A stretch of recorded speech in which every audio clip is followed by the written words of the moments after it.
c'est vrai que bon, la rébellion Touareg a signé un accord et qu'elle a plus ou moins respecté, et qui est plus ou moins respecté par les deux parties.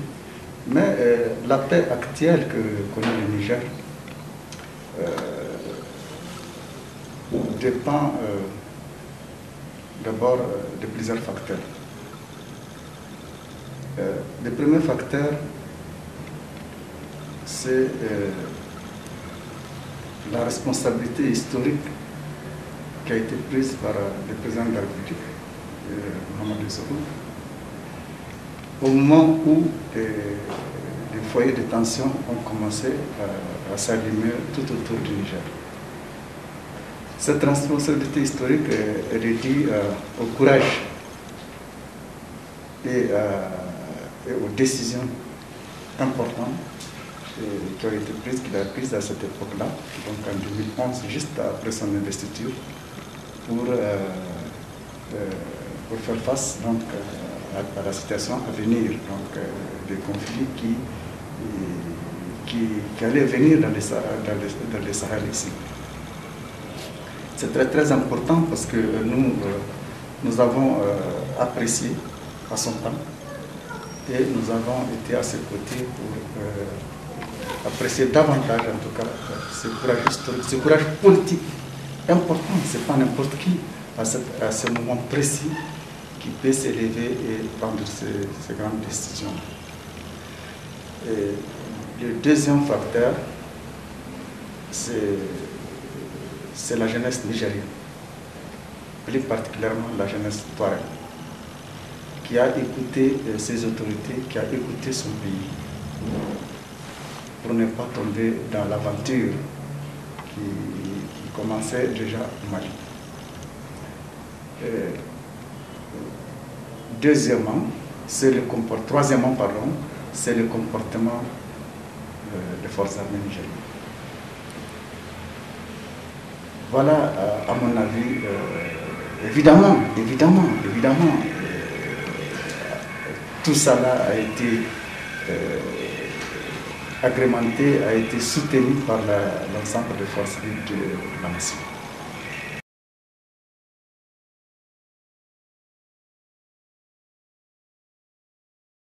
Une situation dangereuse qui contenait tous les ingrédients d'une contagion, d'un conflit. Donc, parce qu'il y avait un cessez-le-feu, il y avait un désarmement du MNJ qui n'a pas été suivi d'aucun accord, d'aucun instrument d'entente. Cette situation a été gérée et réglée correctement par les autorités de la 7e République. Donc, je dis bien, les accords de 1995 constituent un pilier fondamental dans la consolidation de la colonie. C'est fondamental. Parce que dans ces accords, ils contiennent la décentralisation que nous avons aujourd'hui, qui est une réalité au Niger. Et cette décentralisation aujourd'hui fait en sorte que les anciens combattants, la plupart des anciens combattants, la plupart des anciens chefs de combattants sont aujourd'hui aux affaires. Ils sont aujourd'hui dans les différentes mairies, dans les différentes communes du Niger, dans les différentes structures décentralisées. Donc, la décentralisation fait partie donc, de ces accords et ça fait partie des choses qui ont consolidé ces accords. Et maintenant, évidemment, les différentes clauses qui ont été plus ou moins appliquées par l'État du Niger.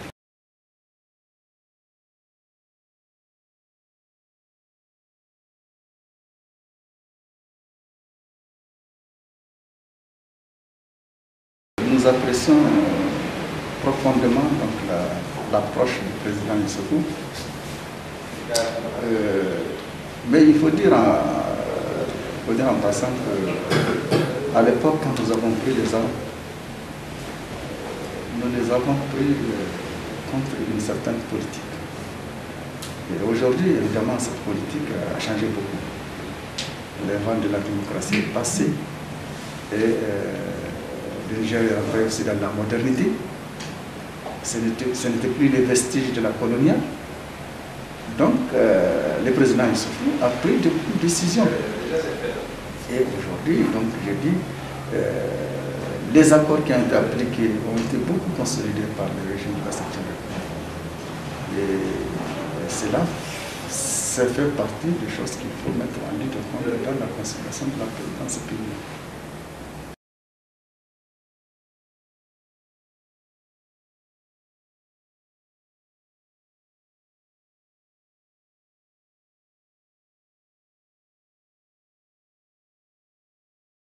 Moi, personnellement, j'étais toujours républicain.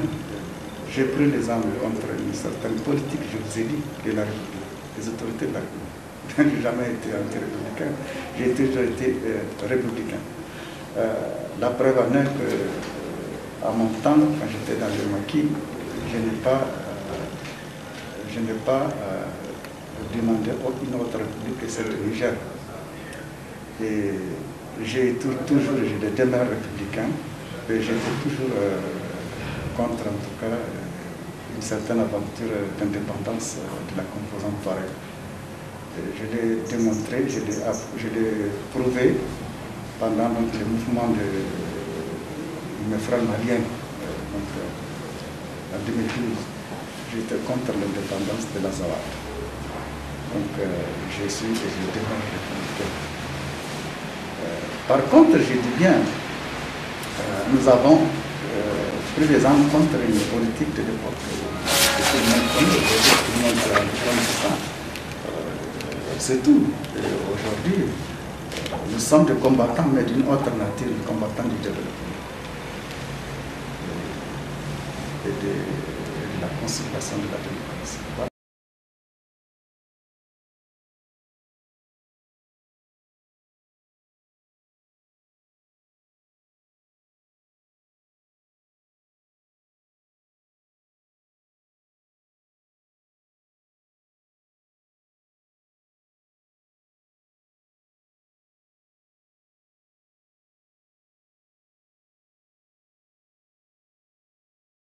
Sont déjà réunis.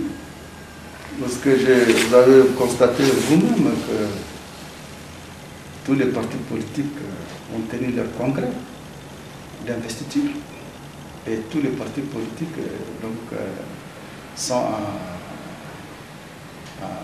c'est la ligne de départ.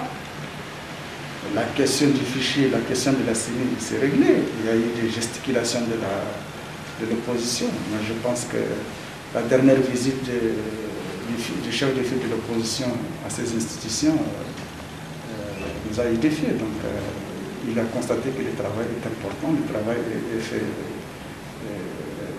correctement fait. Donc, c'est pour ça qu'il est parti à Agadez tenir son congrès d'investiture. Il est candidat, alors tout est en ordre, c'est bon. Il n'y a aucune inquiétude. Maintenant, bon, les gens, s'ils veulent s'amuser sur des radios, ils n'ont qu'à le faire. Mais la situation est très bonne et les élections seront donc transparentes. Comme toujours, comme les dernières élections aussi. Il n'y a aucun problème. C'est ce plan, je ne vois pas d'inquiétude. C'est tout à fait normal avant que les opposants crient sur tous les toits, tout cela. Mais aujourd'hui, quand on est à 2 mois des élections, on constate que tout le monde est sur la ligne de départ. Et bonne chance à tous.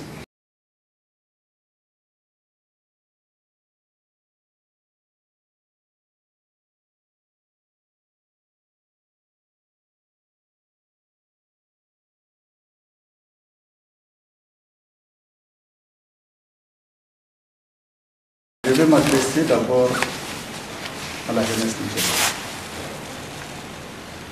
Plus particulièrement la jeunesse des régions de l'IFA et des Athènes. Parce que nous, quand nous avons eu la menace terroriste du nord du Niger, c'est-à-dire qui nous venait de Libye ou du nord du Mali, c'est la jeunesse régionale, la jeunesse d'Agadez, de Tawa, qui a pris les choses en main avec les autorités, pour éviter la contagion, éviter toute infiltration terroriste. C'est nous, avec notre jeunesse, c'est nous qui avons pris la décision de porter, de refuser toute infiltration terroriste. Ce n'est pas quelqu'un d'autre. Nous avons eu évidemment les autorités qui nous ont écoutés, les décisions qu'a prises le président de la République, j'en parlais tantôt, le comportement des forces armées nigériennes. Et j'ai dit que la jeunesse nigérienne, la jeunesse touareg, particulièrement de la région de Tawa et d'Agadez, son comportement a été déterminant dans le fait que nous n'avons pas été contaminés par ce qui s'est passé au Mali et en Libye. Et aujourd'hui, je dis qu'il faut que la jeunesse de Difa se comporte de la même manière. Il faut qu'elle reste patriotique. Il faut qu'elle reste patriotique. Ça commence déjà par la jeunesse. Et d'abord, quand vous constatez la plupart des combattants qui sont utilisés par les terroristes, c'est des jeunes. Et notamment des jeunes nigériens, des jeunes de Difa. Ce n'est pas un jeune d'Arlit, c'est des jeunes de Difa qui sont utilisés. Donc il faut que la jeunesse de Difa ait un comportement patriotique. Le temps de s'armer, Boko Haram était au Mali, au nord du Mali. Boko Haram était au nord du Mali. Boko Haram, la plupart des chefs de Boko Haram ont été formés par AQMI, au nord du Mali. Et nous les savons. Certains ont été formés tout dernièrement donc, en Libye, on le sait très bien. Mais les armes, ils ont eu le temps d'en avoir au Mali, d'en avoir en Libye, parce qu'il y a eu beaucoup d'arsenaux de Kadhafi qui ont disparu dans la nature, en fait qui n'ont pas disparu, qui sont partis là-bas, et au nord du Mali. Et ça, on le sait. Et d'autres armes, la plupart d'ailleurs, la majorité d'armes qu'ils ont été prises sur l'armée nigérienne, qui cédait l'Italie. Donc c'est comme ça qu'ils se sont arrivés. Maintenant, pour faire face à ça, je dis bien, d'abord, j'ai salué le travail qui a été fait par les forces nigériennes et les forces alliées dans le combat contre Boko Haram. Aujourd'hui, Boko Haram est vaincue. Moi, je veux dire qu'elle est vaincue. Elle n'est plus en guerre conventionnelle. Donc, elle est vaincue. Donc pour moi, le travail est déjà accompli. Il faudrait que maintenant les forces vivent, je reviens là-dessus, il faudrait que la jeunesse se ressaisit. Il faudrait que la jeunesse nigérienne et la jeunesse, en tout cas, plus particulièrement des régions qui connaissent les conflits, se ressaisit et qu'elle reste dans sa patrie, qu'elle aime sa patrie. Les forces des armées font leur travail. Les autorités politiques ont pris la chose en main. Il faut qu'il y ait la part de la jeunesse, particulièrement en tout cas de la jeunesse de région. C'est très, très, très important. Parce que pour vaincre Boko Haram, il ne suffit pas seulement des canons, il faut aussi la population. Hein? Donc il faut aussi la population. À commencer par celle qui est tentée par l'aventure, c'est la jeunesse. Il faudrait qu'on travaille comme ça. Ce qui est sûr, c'est que, bon, moi aujourd'hui, je suis convaincu que Boko Haram, ce n'est plus de Libye, ce n'est plus ce qu'il était avant, et qu'il est vaincu. C'est pour ça qu'il est parti dans la guerre asymétrique. Donc, et celle-là, ça prendra du temps pour vaincre ça. Dans la guerre asymétrique, ça prendra du temps. Mais on va y arriver, Il faudrait que les gens s'immobilisent, tout le monde s'immobilise derrière, en tout cas, les présidents de la République, les forces armées, pour y arriver. Ce qui m'inquiète, c'est le comportement de la classe politique. Quand on est en guerre comme ça, il faut que chacun de nous, chaque Nigérien, sache qu'il y a quelque chose de commun à nous tous, qui est essentiel, qui est fondamental. C'est la République, c'est le Niger. Quelles que soient les opinions que nous pouvons avoir, quelles que soient les contradictions que nous pouvons avoir, le Niger reste fondamental. Et c'est pour ça que quand j'entends certaines joutes de hommes politiques, je suis étonné. Je suis étonné. Nous avons un pays très fragile. Très, très, très fragile, qui est menacé par des foyers tout autour. Et des hommes politiques se permettent donc de s'insulter, de raconter des conneries tribalistes, régionalistes, ethniques, ethnocentriques. Moi je suis de Niamey, Niamey m'appartient, je ne sais pas, Ifeba m'appartient. Non, je pense qu'il faut arrêter.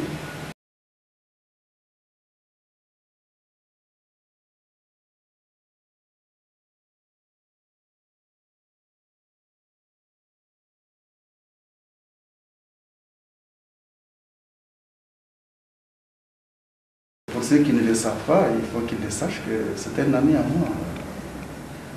Ce n'est pas un ami politique, c'est un ami tout court. Un frère. Et j'ai eu en tout cas, à chaque époque, à chaque période, j'ai eu à lui donner un certain nombre de conseils. Il le sait lui-même. Et quand il est parti, j'ai donné des conseils. Et quand j'ai entendu tout ce bruit pour se retour au Niger, j'ai donné ce conseil à Hamma de rester à Paris. Parce que quand on est un général qui a des troupes et qu'on fuit sans tirer aucune balle, et qu'un an après, on proclame sur tous les toits qu'on va revenir prendre la tête des troupes, je trouve que c'est une mauvaise stratégie. Voilà. Maintenant, l'affaire de Hamma est une affaire donc, de la justice. Et si les affaires sont pendantes devant la justice, j'ai l'habitude de ne pas me mêler.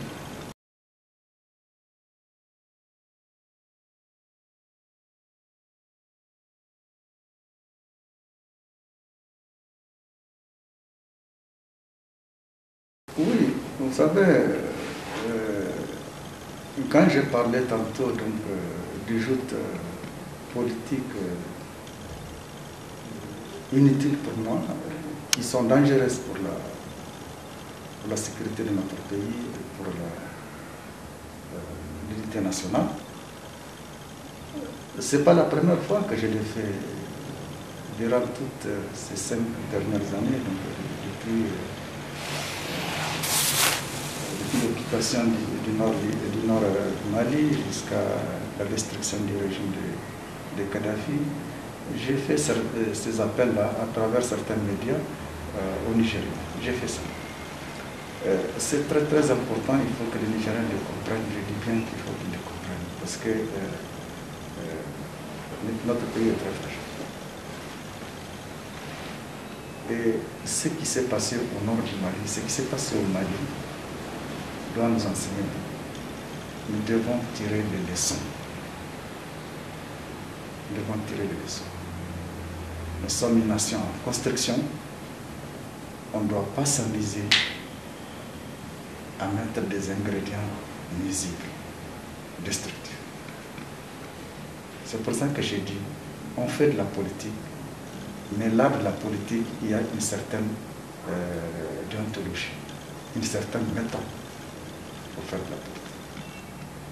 Il ne faut pas toucher à ce qui est essentiel. Parce que si on détruit ce qui est essentiel, mais pourquoi faire de la politique? Pourquoi chercher le pouvoir si on veut détruire la République, si on veut détruire le Niger? C'est pour ça que j'ai dit qu'il faut faire attention. Et j'ai constaté que c'est les mêmes gens qui racontent ceci, qui racontent cela, et c'est les mêmes le jour où ça va péter, c'est eux qui vont traverser le fleuve pour aller au Ghana, pour aller au Togo, se réfugier là-bas, et laisser les autres dans les problèmes ici. Donc il faut arrêter ça. Il faut arrêter ça. Il faut que les Nigériens sauvent ce qui est vraiment fondamental, c'est les Nigériens. Maintenant, je dis pour les élections, l'appel que j'ai fait, c'est vraiment que chacun aille aux élections, que le meilleur gagne. Vous avez dit tantôt que je suis un socialiste. Oui, je suis socialiste, je suis des travailleurs. Et pour moi, c'est le président qui va gagner, c'est lui qui gagne. Maintenant, les adversaires, les autres compétiteurs, ils n'ont qu'à rentrer sur le terrain.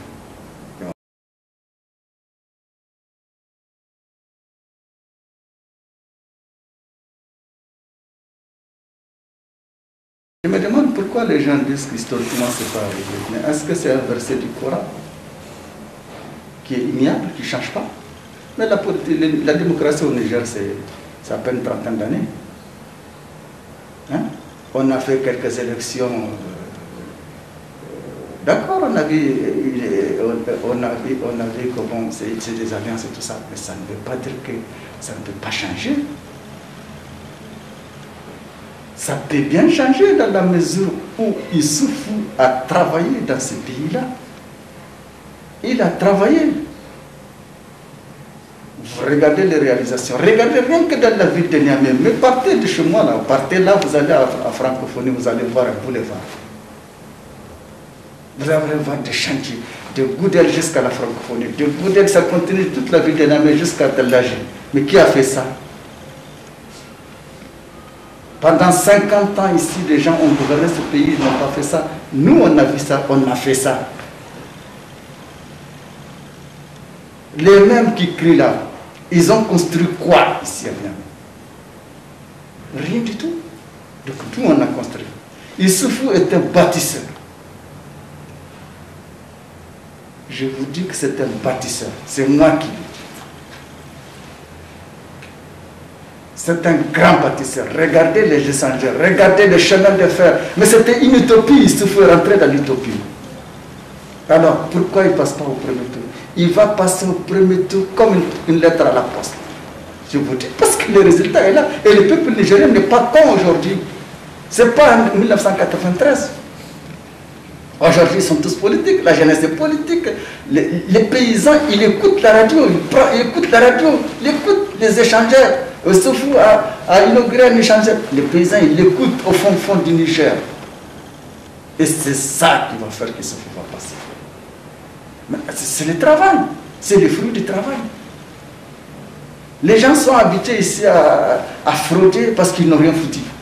Mais Issoufou ne va pas frauder, il a tout devant lui, les réalisations sont là. Moi qui vous dis ça, moi je n'ai jamais fait du gruau à quelqu'un, moi.